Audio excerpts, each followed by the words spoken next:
everyone, this is Prudvi. You are watching Prudvira Meda YouTube channel. మనం ఈ lay off series లో part 1 అసలు lay off అంటే ఏంటి, లే ఆఫ్ కి, ఫైర్డ్ కి, టర్మినేషన్ కి, ఇలా పిఐపి, ఇలా వీటన్నిటికి డిఫరెన్సెస్ ఏంటి, ఇవన్నీ నేనైతే డీటెయిల్డ్ గా మీ అందరి కోసం లాస్ట్ వీడియోలో చెప్పాను. సో ఇంకా మీరు ఆ వీడియో చూడకపోతే ఆ వీడియో లింక్ అయితే కింద డిస్క్రిప్షన్ లో ప్రొవైడ్ చేశాను. ఇప్పుడే ఆ లింక్ ని క్లిక్ చేసి అది చూసి ఆ తర్వాత ఈ వీడియో చూడండి, ఇంకా క్లియర్ గా మీకు అర్థమవుతుంది. సో ఈ వీడియోలో మనం అసలు కంపెనీస్ ఎందుకు లే ఆఫ్ చేస్తాయి, లే ఆఫ్ అనేది ఎంప్లాయీ మిస్టేక్ వల్లనే చేస్తూ ఉంటారా, ఎవరిని లే ఆఫ్ చేయాలి అనేది ఎలా డిసైడ్ చేస్తారు, హై శాలరీస్ ఉండే వాళ్ళనే లే ఆఫ్ చేస్తారా, లే ఆఫ్ కి రైట్ సైజింగ్ కి డిఫరెన్స్ ఏంటి, లే ఆఫ్స్ వర్సెస్ రీస్ట్రక్చరింగ్, ఇంకా ఎన్ని రకాల లే ఆఫ్స్ ఉంటాయి, అసలు టైప్స్ ఆఫ్ లే ఆఫ్స్ కానీ మనకు ఉంటాయి, అంటే అసలు లే ఆఫ్లో చాలా రకాలు ఉంటాయి. సో ఇలాంటి క్వశ్చన్స్ మీ మైండ్లో కూడా ఉంటాయి. ఈ వీడియో మీకోసమే. సో మీరు ఫ్రెషర్ అయినా, మీరు ఐటీలో వర్క్ చేస్తున్నా, లేదా సాఫ్ట్వేర్ ఇండస్ట్రీలో మీరు వర్క్ చేస్తున్నా, సో ప్రతి ఒక్కరికి ఈ వీడియో అయితే యూస్ఫుల్ అవుతుంది. మీరు ప్రతి ఒక్కరికి ఈ వీడియోని షేర్ చేయండి. ఈ వీడియోని ఎక్కడ స్కిప్ చేయకుండా స్టార్టింగ్ నుంచి ఎండింగ్ వరకు చూడండి, అప్పుడే మీకు డీటెయిల్డ్గా అర్థమవుతుంది. ఈ వీడియో స్టార్ట్ చేసే ముందు ఒక చిన్న రిక్వెస్ట్, ఈ వీడియోని ఇంకా లైక్ చేయకపోతే ఇప్పుడే లైక్ చేయండి. ఇంకా మన ఛానల్ ని సబ్స్క్రైబ్ చేయకపోతే ఇక్కడ కనిపిస్తున్న సబ్స్క్రైబ్ బటన్ ని క్లిక్ చేయండి. ఆ తర్వాత బెల్ ఐకాన్ ని క్లిక్ చేసి ఆల్ అని సెలెక్ట్ చేసుకోండి. అప్పుడే మేము పెట్టే వీడియోస్ అన్ని మీకు నోటిఫికేషన్స్ రూపంలో వస్తాయి. తర్వాత మన ఛానల్ ని మీరు క్లిక్ చేసి మన వీడియోస్ అన్ని మీరైతే వాచ్ చేయొచ్చు. ఇలా చాలా కంటెంట్ మన ఛానల్లో అయితే ఉంది. ఇంకా మీరు చూడనట్లయితే ఇప్పుడే చూడండి. ఇంకెందుకు ఆలస్యం, let's get into the video.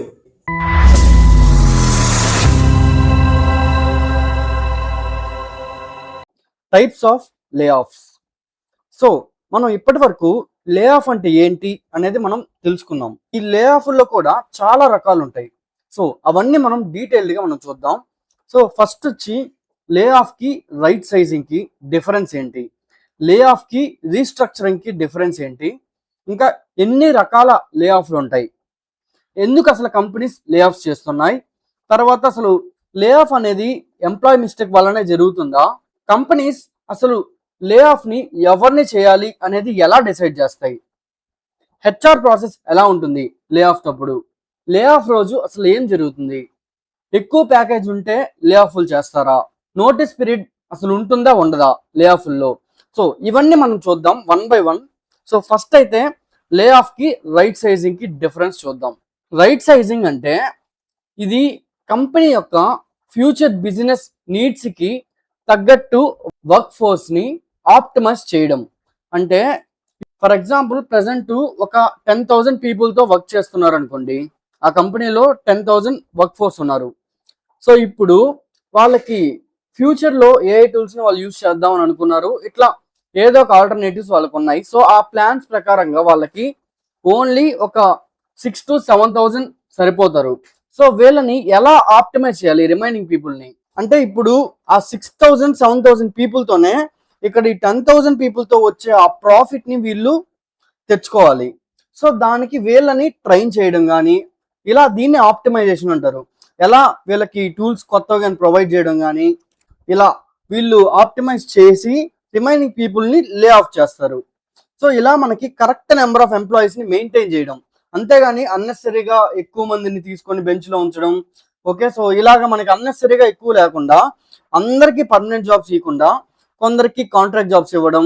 So ఇదంతా రిక్వైర్మెంట్ని బట్టి కొంచెం రీస్ట్రక్చరింగ్ చేస్తే రైట్ సైజింగ్ అనేది ఇలా అవుతుంది.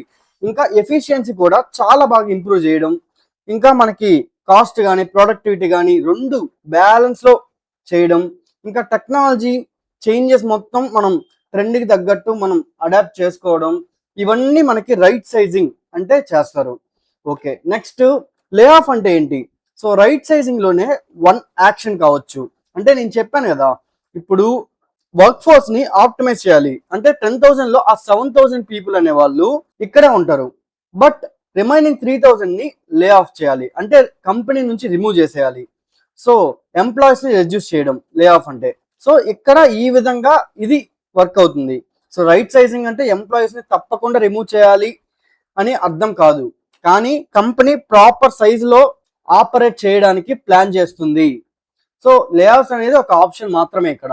సో అదే మీకు ఇప్పుడు 10,000 సరిపోతారు అని అనుకున్నారు అనుకోండి, సో ఎక్స్ట్రా వాళ్ళని తీసుకోకుండా, న్యూ హైరింగ్ లేకుండా వీళ్ళతోనే ఒక 15,000 ఎంప్లాయీస్ కి తగ్గ వర్క్ అనేది వీళ్ళతోనే చేయించడానికి వాళ్ళు ట్రై చేస్తారు. అదే ఆప్టిమైజేషన్. సో లేదు అంత వర్క్ రావట్లేదు అంటే వాళ్ళు ఎంప్లాయీస్ని తగ్గించి ఆ ప్రొడక్టివిటీతో ఇంకా రిమైనింగ్ పీపుల్ని మాత్రం లే ఆఫ్ చేయడానికి ట్రై చేస్తారు. సో ఓవరాల్గా మనం ఒక కంపెనీకి కావాల్సిన కరెక్ట్ నెంబర్ ఆఫ్ ఎంప్లాయీస్ని, ఇంకా కరెక్ట్ నెంబర్ ఆఫ్ అవుట్పుట్ని, సో ఇవన్నీ కరెక్ట్గా మెయింటైన్ చేస్తే అది రైట్ సైజింగ్ అంటారు. ఓకే, నెక్స్ట్ వచ్చి lay off versus restructuring. So restructuring అంటే ఏంటి? ఏదైనా ఇప్పుడు మనం ఒక కన్స్ట్రక్షన్ చేసామనుకోండి, దాన్ని ఇప్పుడు నాకు అక్కడ రూమ్ నచ్చలేదు, సో ఆ బెడ్రూమ్ తీసి ఇక్కడ పెట్టాలి, సో ఇక్కడ కిచెన్ తీసి రైట్ సైడ్లో పెట్టాలి. ఇలా మనకి చేసిన తర్వాత మనకి ఏదన్నా చేంజెస్ చేయాల్సి వచ్చింది అనుకోండి, దాన్ని మనం రీస్ట్రక్చర్ అంటాం. అంటే ఆ తర్వాత మనం రీస్ట్రక్చర్ చేస్తాం. సో అలాగే సాఫ్ట్వేర్ ఇండస్ట్రీ కూడా ఇప్పటిదాకా ఒక ప్యాటర్న్ లో రన్ అయింది. సో అదే ఈ ఇండియన్ ఐటీ కంపెనీస్ అయితే సర్వీసెస్ తెచ్చుకోవడం, అంటే క్లయింట్స్ అందరూ మనకి యూకే, యుఎస్ ఇలా ఫారెన్ క్లయింట్స్ ఉంటారు. సో వాళ్ళ దగ్గర ప్రాజెక్ట్స్ ఉంటాయి. సో ఆ ప్రాజెక్ట్స్ కి తగ్గ ట్రైనింగ్స్ మన ఇండియన్ ఎంప్లాయీస్ కి ఇచ్చి ట్రైన్ చేసి ఆ ఎంప్లాయీస్ తో వీళ్ళు వర్క్ ని చేయిస్తూ ఉంటారు. సో ఇలా వీళ్ళు ఇండియన్ ఐటీ కంపెనీస్ అయితే వాళ్ళు అక్కడ క్లయింట్స్ మనీని వీళ్ళు తీసుకొని ఆ కరెన్సీతో మనకి కొంత అమౌంట్ వాళ్ళు షేర్ చేసుకొని కొంత అమౌంట్ ఎంప్లాయీస్ కి ఇస్తూ ఉంటారు. సో ఈ విధంగా ఇప్పటి వరకు వచ్చిన ప్యాటర్న్. బట్ మనకి రీస్ట్రక్చరింగ్ అనేది జరుగుతూ ఉంది ప్రజెంట్. అంటే ఈ ప్యాటర్న్ మొత్తం చేంజ్ అవుతుంది. అంటే ఎలా అంటే ఇప్పుడు డిపార్ట్మెంట్స్ చాలా ఉంటాయి, ఇప్పటి వరకు అయితే చాలా ఉన్నాయి. అంటే హెచ్ఆర్ డిపార్ట్మెంట్, ఫైనాన్స్ డిపార్ట్మెంట్, ఇలా డిఫరెంట్ డిపార్ట్మెంట్స్ ఉంటాయి మనకి. హైరింగ్ డిపార్ట్మెంట్, ఇలా సపరేట్ గా మనకి ప్రతి ఒక్క చిన్న దానికి కానీ డిపార్ట్మెంట్స్ ఉన్నాయి. బట్ ఇప్పుడు ఏంటంటే చిన్న డిపార్ట్మెంట్స్ ని మెర్జ్ చేయడం స్టార్ట్ అయింది. అంటే ఇప్పుడు ఒక హెచ్ఆర్ అనుకోండి, ఆ హెచ్ఆర్ఏ హైరింగ్ కి చూసుకోవాలి, ప్లస్ ఆన్ బోర్డింగ్ చూసుకోవాలి. సో ఇలా మనకి ఇప్పుడు డిఫరెంట్ టీమ్స్ కాస్త మెర్జ్ అయిపోతున్నాయి. ఎందుకంటే మనకి టూల్స్ అనేవి వచ్చేస్తున్నాయి కాబట్టి చాలా సింప్లిఫై చేయడానికి వీళ్ళు ట్రై చేస్తున్నారు. ఇప్పుడు నౌకరీ కానీ, లింక్డ్ఇన్ కానీ వీటిలో చూస్తే డైరెక్ట్ గా ఇప్పుడు రిక్రూటర్స్ వచ్చి జాబ్ సెర్చ్ కానీ, అంటే ఇప్పుడు వాళ్ళకి కావాల్సిన ఆ రిక్వైర్మెంట్, ఆ స్కిల్స్ అనేవి వాళ్ళు సెర్చ్ చేశారనుకోండి, సో వాళ్ళకి చాలా ప్రొఫైల్స్ వస్తాయి.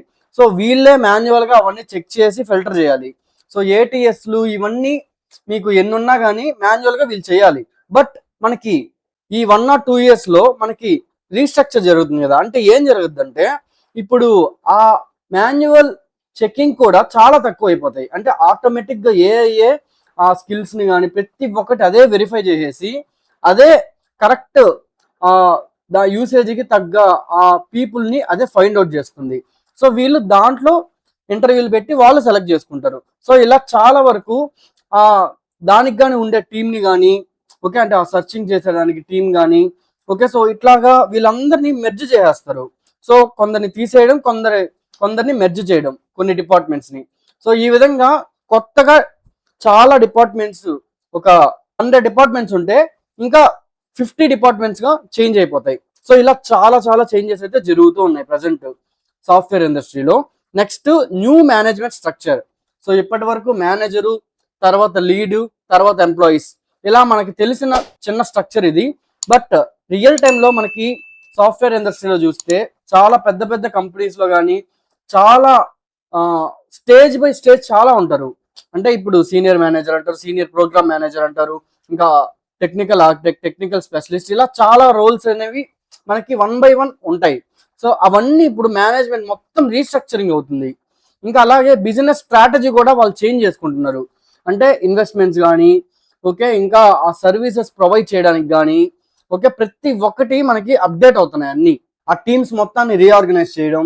సో ఇప్పుడు సింపుల్ గా అయిపోయే టాస్కులకి మీకు ఒకరినే పెట్టి అలా కాకుండా ఆ ఒకరికి 2-3 వర్క్స్ ని ప్రొవైడ్ చేయడం, ఓకే, అవన్నీ వాళ్ళు ప్రాపర్ గా కంప్లీట్ చేయడం. సో 2-3 వర్కుల్ని ఒక మనిషే చేయాలి. సో ఇది వాళ్ళ టార్గెట్ లాగా వాళ్ళు ఇప్పుడు చాలా మంది అయితే ఇలాగే చేస్తున్నారు. ఎందుకంటే ఇప్పుడు మనకి చాలా టూల్స్ వచ్చేసాయి కాబట్టి వాటిని యూజ్ చేసుకొని మనం ఈజీగా చేయగలుగుతున్నాం. సో అందుకోసమే టీమ్స్ మొత్తాన్ని రీఆర్గనైజ్ చేస్తున్నారు. అలాగే న్యూ టెక్నాలజీస్ని కానీ ప్రతి ఒక్క కంపెనీలో ఇంట్రడ్యూస్ చేస్తున్నారు. సో ఇప్పుడు మైక్రోసాఫ్ట్ పవర్ ప్లాట్ఫామ్ ఉంది. సో ఈ టెక్నాలజీ కానీ లాస్ట్ 5 to 6 years నుంచి చాలా బూమింగ్ లో ఉంది. సో ప్రెసెంట్ అయితే ఇంకా బూమింగ్ అవుతుంది. ఎందుకంటే ఈ టూల్స్ అన్నిట్లో మనకి కోపైలట్ కానీ ఇట్లా మనకి మొత్తం ఆటోమేషన్స్ కాబట్టి, ఆటోమేషన్ అండ్ ఏఐ ఎక్కువగా ఉంటుంది కాబట్టి ఇలాంటి ట్రెండింగ్ టెక్నాలజీస్ ప్రతి ఒక్క కంపెనీ తీసుకొని వాటిని యూజ్ చేసుకొని వాళ్ళు కొంచెం ప్రాఫిట్ లో ఉండడానికి ట్రై చేస్తున్నారు. సో తర్వాత ఇప్పుడు లే ఆఫ్ అంటే ఏంటి? సో కొన్ని రీస్ట్రక్చరింగ్ కేసెస్ లో ఎంప్లాయీస్ ని రెడ్యూస్ చేయొచ్చు. సో ఆల్రెడీ నేను చెప్పాను కదా, ఇప్పుడు 2-3 వర్క్ వీళ్ళు చేస్తున్నారు అంటే ఆ ఒకరిని ఉంచేసి రిమైనింగ్ ఇద్దరిని తీసేస్తారు. సో దాన్నే లే ఆఫ్ అంటారు. సో ఈ విధంగా ఒక ప్రాసెస్ చేయాలి అంటే కొందరిని తీసేయాల్సి వస్తుంది, లేక మనం వర్క్ నైనా పెంచుకోవాలి. అప్పుడు మనకి ఉన్న ఎంప్లాయీస్ తోనే ఎక్కువ వర్క్ చేసుకొని మనం ఎక్కువగా ప్రాఫిట్ అనేది తీసుకోవచ్చు. సో ఇక్కడ చాలా వరకు 90% ఆఫ్ ది కంపెనీస్ కి వర్క్ అనేది ఎక్కువ రావడం చాలా టఫ్. సో ఉన్న వర్క్ లో మనకి మేనేజ్ చేయాలి కాబట్టి వాళ్ళు ఏం చేస్తారు, ఉన్న ఎంప్లాయీస్ ని కొంచెం తగ్గించుకోవడానికి ట్రై చేస్తారు. రియాలిటీ ఏంటంటే రీస్ట్రక్చరింగ్ అంటే బిజినెస్ ని చేంజ్ చేయడం, లే ఆఫ్ అంటే ఎంప్లాయీస్ ని రిడ్యూస్ చేయడం. సో ఇది ఇంపార్టెంట్. సో తర్వాత రీస్ట్రక్చరింగ్ జరిగిందంటేనే లే ఆఫ్ కన్ఫర్మ్ అని మీనింగ్ కాదు.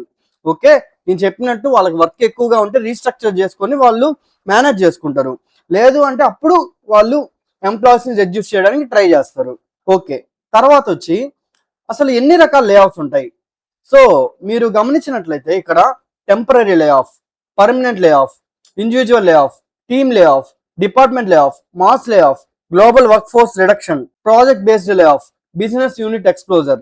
అంటే ఇక్కడ మీకు ఇప్పుడు కంపెనీని రీస్ట్రక్చర్ చేస్తున్నప్పుడు మీకు ఒకవేళ ఆ కంపెనీకి మీరు ప్రెసెంట్ అక్కర్లేదు కానీ మీకు ఫ్యూచర్లో కావాలి అని అనుకుంటే టెంపరీ లే ఆఫ్ చేస్తారు మిమ్మల్ని.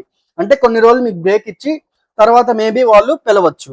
సో నెక్స్ట్ వచ్చి వాళ్ళకి అసలు మీరు చేసే ఆ వర్క్ అనేది, మాన్యువల్ వర్క్ అనేది వాళ్ళకి అసలు అవసరం లేదు. ఇంకా ఫుల్గా ఖచ్చితంగా ఏ అనేది కన్ఫామ్గా చేస్తుంది, లేదా వేరే వాళ్ళు ఆ వర్క్తో సహా వాళ్ళు వేరే వర్క్లు కానీ చేయగలుగుతున్నారు. సో వాళ్ళ వర్క్తో ఇది కానీ కంబైన్ చేసి, సో అలాంటప్పుడు మీ పొజిషన్ వాళ్ళకి అక్కర్లేదు. సో దాన్ని పర్మనెంట్గా తీసేసేయడం అంటే పర్మనెంట్ లే ఆఫ్ అంటారు దాన్నే.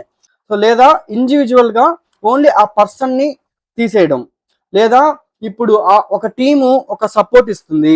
ఓకే, సో ఆ సపోర్ట్ మొత్తం ఇప్పుడు నేను ఒక ఏజెంట్ని క్రియేట్ చేశాను. సో ఆ ఏజెంటే ఆ టికెట్స్ క్రియేట్ చేస్తుంది, అదే అసైన్ చేస్తుంది డెవలపర్స్కి కానీ టెస్టర్స్కి కానీ అందరికీ. సో ఇలా అన్నీ అదే చేసేస్తుంది.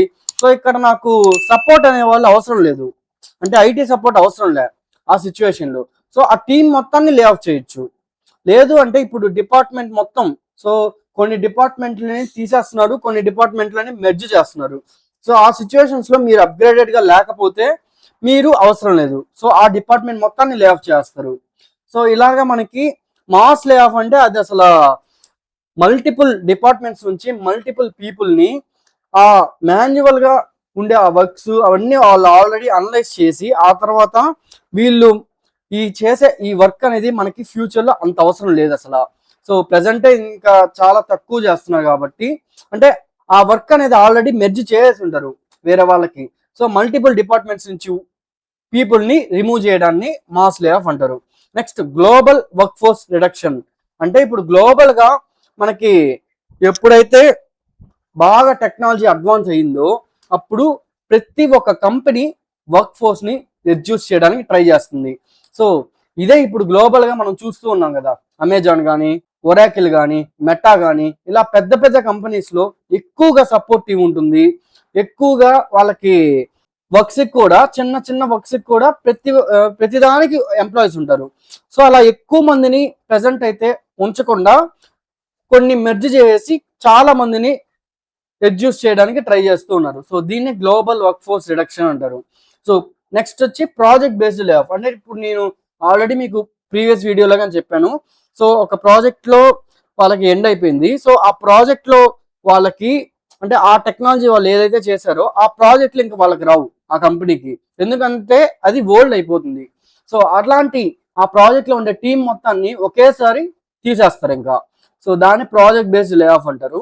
నెక్స్ట్ వచ్చి business unit closure.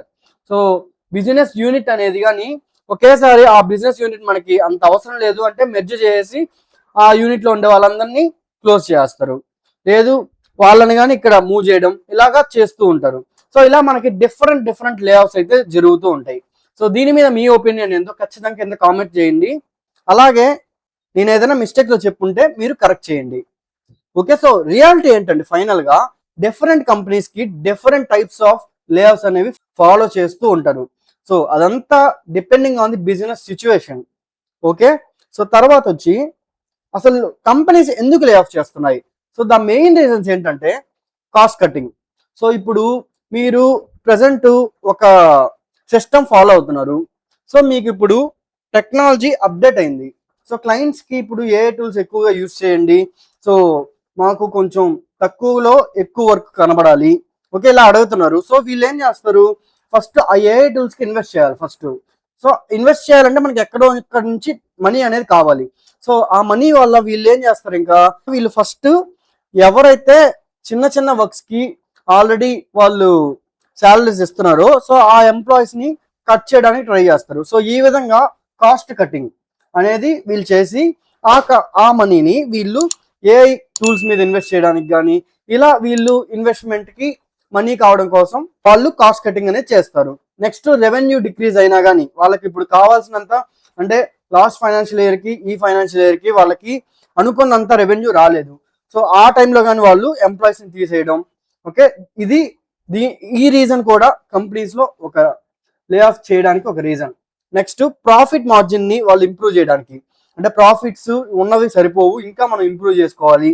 Next client projects వాళ్ళకి అనుకున్నవి కొన్ని క్యాన్సిల్ అయిపోవడం కానీ లేదా బిజినెస్ ని వాళ్ళు రీస్ట్రక్చర్ చేస్తున్నా, ఇంకా కంపెనీని ఇప్పుడు 2-3 కంపెనీలు ఉన్నాయనుకోండి వాళ్ళకి, సో వాటిని వాళ్ళు మెర్జ్ చేస్తున్నారు. అంటే బ్రాంచ్లే అనుకోండి, అంటే ఒక కంపెనీనే మల్టిపుల్ బ్రాంచెస్ ఉన్నా కానీ సో ఆ 5-10 బ్రాంచెస్ కి అనవసరంగా వాళ్ళు ఎక్కువగా ఇన్వెస్ట్మెంట్లు కానీ వాళ్ళకి ఎక్కువగా అవుతూ ఉంటాయి ఆ ఎక్స్పెన్సెస్ అవన్నీ.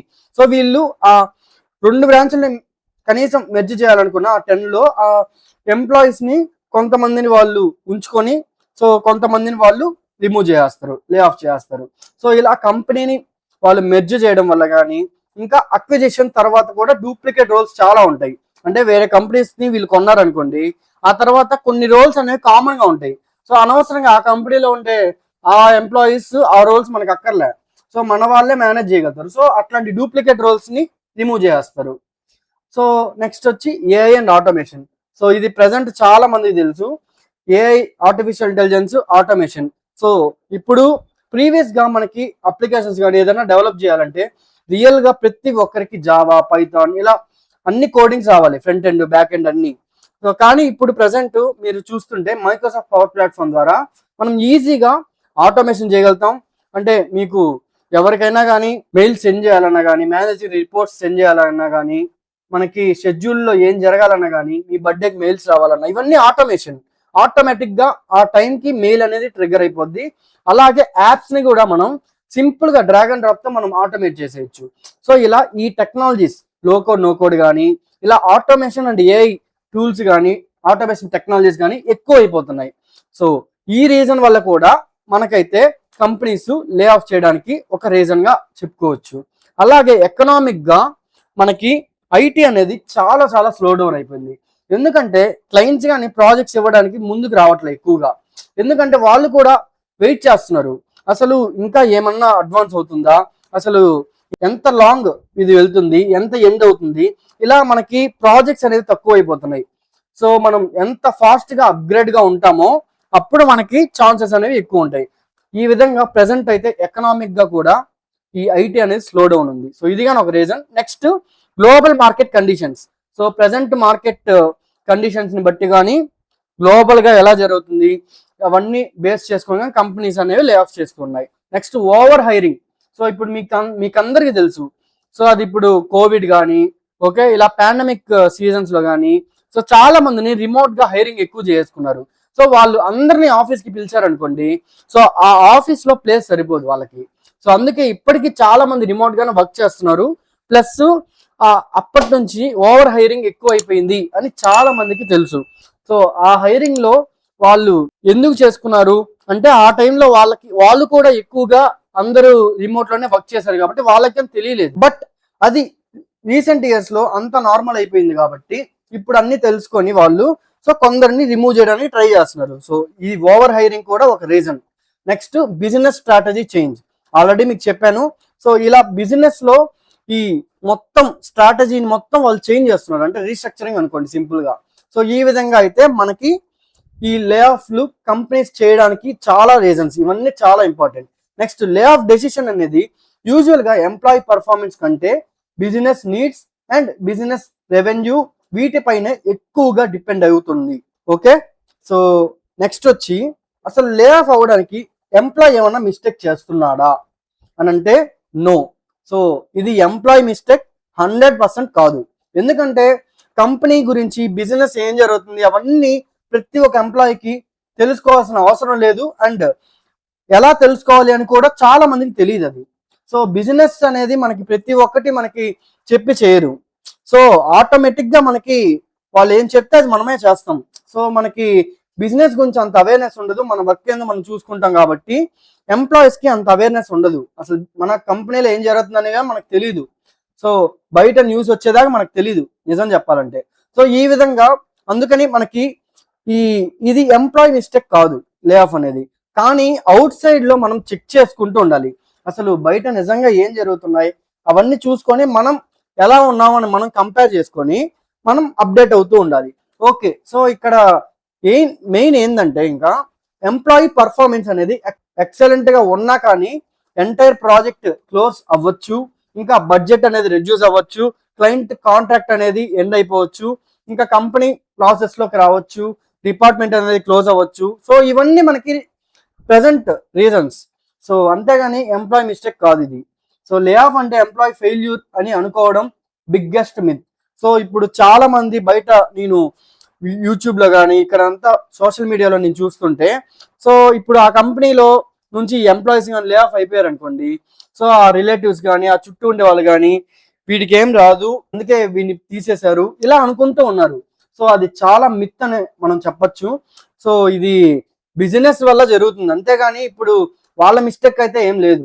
సో వాళ్ళు ఏం చేయాలి, ముందు నుంచే వాళ్ళు అవేర్నెస్ గా ఉండి ఏఐతో వాళ్ళు ఏం చేయగలుగుతారు, వాళ్ళ టెక్నాలజీకి రిలేటెడ్ గా అంటే ట్రెండింగ్ టెక్నాలజీస్ నేర్చుకోవడం ఇవన్నీ చేసుకొని మళ్ళీ మూవ్ ఆన్ అయిపోవాలి.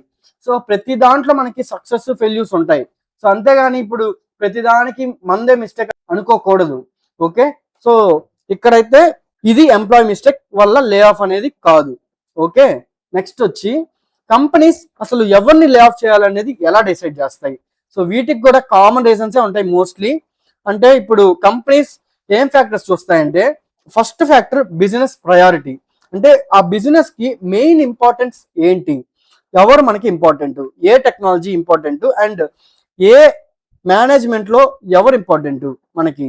సో ఇప్పుడు ఖచ్చితంగా మేనేజర్ అయితే కావాలి. ఓకే, సో ఇప్పుడు 10 మంది మేనేజర్లు ఉంటే దాంట్లో ఎంతమందిని మనం ఉంచుకోవచ్చు, ఎంతమందిని రిమూవ్ చేయొచ్చు, అట్లా మనకి డిపెండ్స్ ఆన్ అనేది వాళ్ళు చూసుకుంటారు. నెక్స్ట్ ఫ్యూచర్ ప్రాజెక్ట్స్ గురించి వాళ్ళు ఆలోచిస్తారు. ఇంకా స్కిల్, హైయెస్ట్ స్కిల్ ఏముంది ప్రజెంట్ డిమాండ్, వాళ్ళకి కావాల్సిన రిక్వైర్మెంట్కి తగ్గట్టు ఉండాలి. ఓకే, నెక్స్ట్ బెంచ్లో ఎంతమంది ఉన్నారు, ఓకే ఆ బెంచ్ స్ట్రెంగ్త్ వల్ల. నెక్స్ట్ టీమ్ యూటిలైజేషన్ ఎలా ఉంది, అంటే వీళ్ళు ప్రాజెక్ట్స్ లో ఉన్నారా లేదా, రియల్ గా వీళ్ళు టీమ్ లో అందరూ వర్క్ చేస్తున్నారా లేదా, 2-3 సైలెంట్ గానే ఉంటున్నారు కానీ శాలరీస్ ఇస్తున్నాము, సో రిమైనింగ్ వాళ్ళే మొత్తం మేనేజ్ చేయగలుగుతున్నారు. సో ఇలాగా టీంలో మొత్తం అందరూ యూటిలైజ్ అవుతున్నారా లేదా, ఇంకా duplicate roles, organisation structure, okay cost optimisation, business location changes. So ఇవన్నీ మనకి ఒక రీజన్స్ లాగా కంపెనీస్ ఇవన్నీ బేస్ చేసుకొని లే ఆఫ్ అనేది ప్లాన్ చేస్తాయి. ఓకే, నెక్స్ట్ పర్ఫార్మెన్స్ ఒక్కటే ఫ్యాక్టర్ కావచ్చు అని ప్రతి ఒక్క కంపెనీలో అదే మెయిన్ ఫ్యాక్టర్ అని అందరు బిలీవ్ చేస్తారు, బట్ అది కాదు. సో నేను చెప్పిన ఈ ఫ్యాక్టర్స్ అన్ని కంపెనీస్ బేస్ చేసుకొని ఆ తర్వాత ఎవరిని లే ఆఫ్ చేయాలి అనేది డిసైడ్ చేస్తారు. ఓకే, ఇది చాలా చాలా ఇంపార్టెంట్. నెక్స్ట్ వచ్చి హెచ్ఆర్ ప్రాసెస్ ఎలా ఉంటుంది లే ఆఫ్ అప్పుడు. సో హెచ్ఆర్ ఏం చేస్తుంది, లీడర్షిప్ అప్రూవల్ ఫస్ట్ తీసుకొని హెచ్ఆర్ అనే వాళ్ళు ఎవరిని లే ఆఫ్ చేయాలి అనే లిస్ట్ ప్రిపేర్ చేసుకొని వాళ్ళని లే ఆఫ్ చేయడానికి ప్లాన్ చేస్తారు.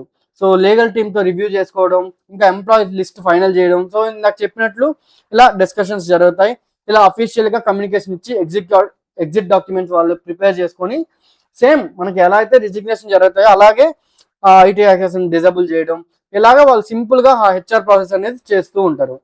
ఓకే, సో ఇలా లార్జ్ కంపెనీస్ యూజువల్ గా హెచ్ఆర్, లీగల్, ఫైనాన్స్ టీమ్స్ తో కలిసి ఈ ప్రాసెస్ ని కంప్లీట్ చేస్తాయి. సో నెక్స్ట్ వచ్చి అసలు లే ఆఫ్ అయ్యే రోజు అసలు ఏం జరుగుతుంది అంటే, సింపుల్ గా చాలా వరకు ఇదే జరుగుతుంది అని మ్యాండేటరీ కాదు, బట్ సిచ్యువేషన్స్ అయితే ఉన్నాయి. ఇలాగే ఒక 50% అనేవి జరుగుతూ ఉంటాయి. ఎందుకంటే మీకు లే ఆఫ్ ఎప్పుడు అవుతారు అంటే, మిమ్మల్ని వాళ్ళు ఫైనలైజ్ చేసిన తర్వాత మీకు ఒక మీటింగ్ కండక్ట్ చేస్తారు, హెచ్ఆర్తో మేనేజర్తో కన్వర్జేషన్ పెడతారు, నెక్స్ట్ అఫీషియల్ గా మెయిల్ చేస్తారు, ఇంకా లే ఆఫ్ లెటర్ ఇస్తారు, లాస్ట్ వర్కింగ్ డే కన్ఫర్మేషన్ చేస్తారు, ఇంకా నోటీస్ పీరియడ్ డీటెయిల్స్ ఇస్తారు, మీ ప్యాకేజ్, ఇంకా మీకు ఫైనల్ సెటిల్మెంట్ కానీ ఇవన్నీ వాళ్ళు కన్ఫర్మ్ చేసుకొని మీ ల్యాప్టాప్ ఐడి కార్డ్ మొత్తం రిటర్న్ చేయమంటారు, సడన్ గా రమ్మంటారు. ఇంకా ఈ సిస్టమ్ యాక్సెస్ అనేది ఆటోమేటిక్ గా ఆ రోజే డిసేబుల్ అయ్యేటట్టు చేసి ఎగ్జిట్ ఫార్మాలిటీస్ అన్ని కంప్లీట్ చేసి ఈ విధంగా అయితే ప్రాసెస్ ని కంప్లీట్ చేస్తారు.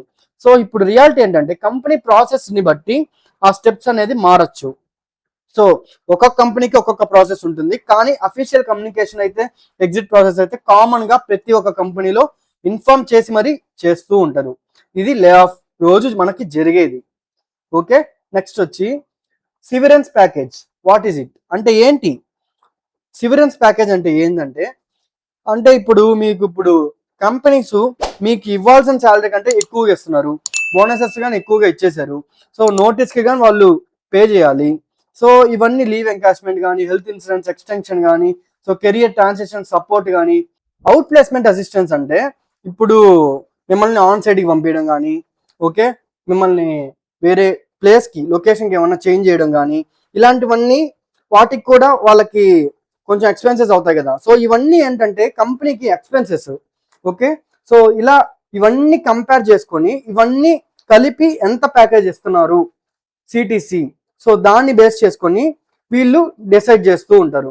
సో ఇప్పుడు ఏంటంటే ఇక్కడ ప్రతి కంపెనీకి సివిరెన్స్ ఇవ్వాలి అంటే యూనివర్సల్ రూల్ ఏం కాదు. అది అమౌంట్ కానీ, ఎలిజిబిలిటీ కానీ, benefits, company policy, employment contract, ప్రతి ఒక్కటి వాళ్ళు బేస్ చేసుకొని చాలా డిపెండెన్సీస్ ఉంటాయి. సో ఈ ఫ్యాక్టర్స్ మీద అంతా బేస్ చేసుకొని వీళ్ళైతే ఎక్కువ ప్యాకేజ్, ఎంత ప్యాకేజ్ ఇవ్వాలి అనేది డిసైడ్ చేస్తూ ఉంటారు. సో సివిరెన్స్ ప్యాకేజ్ అంటే అదే, ఇప్పుడు అన్ని కలిపి ఎంత ఉంది, వీళ్ళకి మనం కరెక్ట్ గా ఇస్తున్నామా లేదా ఎక్కువ ఇస్తున్నామా అనేది వాళ్ళు బేస్ చేసుకొని చేస్తూ ఉంటారు. నెక్స్ట్ వచ్చి, సో ఒకవేళ మీరు లే ఆఫ్ అయితే నోటీస్ పీరియడ్ డబ్బులు అసలు ఇస్తారా, అసలు ఎలా జరుగుతుందంటే, మీకు ఒకవేళ లే ఆఫ్ అయ్యారనుకోండి, సో కొన్ని కంపెనీస్ అయితే నోటీస్ పీరియడ్ ని ఫాలో చేస్తాయి. అంటే మీరు ఆ 3 months 2 months ఆ నోటీస్ పీరియడ్ ని బట్టి మీరైతే ఫాలో అవ్వాలి, అంటే ఉండాల్సిందే. సో లేదు అంటే వాళ్ళు ఆ 3 months యొక్క ఆ శాలరీస్ కానీ ఇచ్చేసి మిమ్మల్ని పంపించేయచ్చు, లేదా మీరు ఆఫర్ లెటర్లో ఒకసారి చెక్ చేయాలి, లేదంటే company policies, okay, offer letter ఇవన్నీ మీరు చెక్ చేసుకొని ఆ నోటీస్ పీరియడ్ గురించి మీరే వాళ్ళని కనుక్కోవాలి. ఓకే, సో ఇవన్నీ మీరు చెక్ చేసుకొని దాన్ని బట్టి మీరైతే వాళ్ళని కనుక్కోవాలి. సో ఇవన్నీ మనకి నోటీస్ పీరియడ్ రూల్స్ అనేది కంట్రీని బట్టి, స్టేట్ ని బట్టి, ఎంప్లాయ్మెంట్ కాంట్రాక్ట్ ని బట్టి, కంపెనీ పాలసీని బట్టి చాలా అనేది మారుతూ ఉంటాయి. కొన్ని కంపెనీస్ అయితే ఎంప్లాయీస్ తో నోటీస్ పీరియడ్ లో వర్క్ చేయిస్తాయి, కొన్ని కంపెనీస్ ఇమీడియట్ గా వాళ్ళని రిలీవ్ చేసి నోటీస్ పీరియడ్ కి ఎంత అయితే ఉందో అంత పే చేసి పంపించేస్తాయి. సో ఇలా అయితే లే ఆఫ్ అప్పుడు నోటీస్ పీరియడ్ అనేది వర్క్ అవుతూ ఉంటాయి. సో సింపుల్ గా ఇవే జరుగుతూ ఉంటాయి. సో కీ టేక్ అవేస్ ఏంటి అని అంటే, మెయిన్ గా రైట్ సైజింగ్ అంటే లే ఆఫ్ అని మీనింగ్ కాదు, రీస్ట్రక్చరింగ్ అంటే కూడా లే ఆఫ్ అని మీనింగ్ కాదు. లే ఆఫ్ అనేది బిజినెస్ యొక్క డెసిషన్, పర్ఫార్మెన్స్ యొక్క ఫ్యాక్టర్ మాత్రమే కాదు. ఓకే, ఇంకా సివిరెన్స్ కంపెనీ పాలసీని బట్టి ఉంటుంది. నోటీస్ పీరియడ్ అనేది ఆఫర్ లెటర్ మీద మోస్ట్లీ డిపెండ్ అవుతూ ఉంటాయి. సో ఆఫర్ లెటర్ లో చెక్ చేసుకొని దాన్ని బట్టి మీరైతే నోటీస్ పీరియడ్ గురించి మీరు చెక్ చేసుకోవాలి. ఇంకా కామ్ గా ఉండి documents, benefits, final settlement verify చేయడం చాలా ఇంపార్టెంట్. సో మనకి ఇప్పుడు ఒకవేళ లే ఆఫ్ అయ్యారే అనుకోండి, సో ఆ టైంలో మీరు ఇవన్నీ చెక్ చేసుకోవాలి. ఎక్స్పీరియన్స్ లెటర్ ఇస్తున్నారా, రిలీవింగ్ లెటర్ ఇస్తున్నారా, ఇలా మీకు చెప్పిన బెనిఫిట్స్ కానీ అవన్నీ మీకు కరెక్ట్గా ఇస్తున్నారా లేదా, ఇవన్నీ మీరు నోటీస్ పీరియడ్ కానీ అన్ని మీరు డేట్స్ ప్రతి ఒక్కటి మీరు చెక్ చేసుకోవడం చాలా చాలా ఇంపార్టెంట్. సో ఎగ్జిట్ అయిపోతున్నారంటే అన్ని చెక్ చేసుకోవాలి. అది మీరు లే ఆఫ్ అయినా నార్మల్గా అయినా కానీ చెక్ చేయాల్సింది ఇవన్నీ. సో ఫైనల్ గా లే ఆఫ్ వచ్చింది అంటే అది కెరియర్ ఎండ్ అని కాదు, అది ఒక ట్రాన్సిషన్, కెరియర్ ట్రాన్సిషన్ మాత్రమే. కరెక్ట్ మైండ్ సెట్, కరెక్ట్గా అప్స్కిల్ అవ్వడం, నెట్వర్కింగ్ ఇవన్నీ ఉంటే కొత్త ఆపర్చునిటీస్ ఎప్పుడూ ఉంటాయి. సో మనకి కొత్త జాబ్ రావడానికి కూడా ఛాన్సెస్ అనేవి ఎక్కువగా ఉంటాయి. చూసారు కదా, ఈ విధంగా మనం అసలు లే ఆఫ్ అంటే ఏంటి, మనకి ఎన్ని రకాల లే ఆఫ్స్ ఉన్నాయి అనేది మనం తెలుసుకుందాం. సో ఈ వీడియో మీద మీ ఒపీనియన్ ఎందుకు కింద ఖచ్చితంగా కామెంట్లో మెన్షన్ చేయండి. అలాగే సాఫ్ట్వేర్ కంపెనీలో వర్క్ చేస్తున్న మీ ఫ్రెండ్స్ అందరికీ తప్పకుండా ఈ వీడియో అయితే షేర్ చేయండి. వాళ్ళు కూడా ఈ లే ఆఫ్స్ అంటే ఏంటి, వీటి గురించి అంతా డీటెయిల్గా తెలుసుకుంటారు. ఇంకా ఈ వీడియోని లైక్ చేయకపోతే ఇప్పుడే లైక్ చేయండి, మన ఛానల్ని సబ్స్క్రైబ్ చేసుకోండి, బెల్ నోటిఫికేషన్స్ ఆన్ చేసుకోండి. అప్పుడే మేము పెట్టే వీడియోస్ మీకు నోటిఫికేషన్స్ రూపంలో వస్తాయి. పార్ట్ 3 కోసం కింద కామెంట్లో అయితే పార్ట్ 3 అని కామెంట్ చేయండి. అప్పుడే ఎంత ఎక్కువ కామెంట్స్ వస్తే అంత ఫాస్ట్గా పార్ట్ 3 రిలీజ్ చేస్తాం. I will see in the part 3.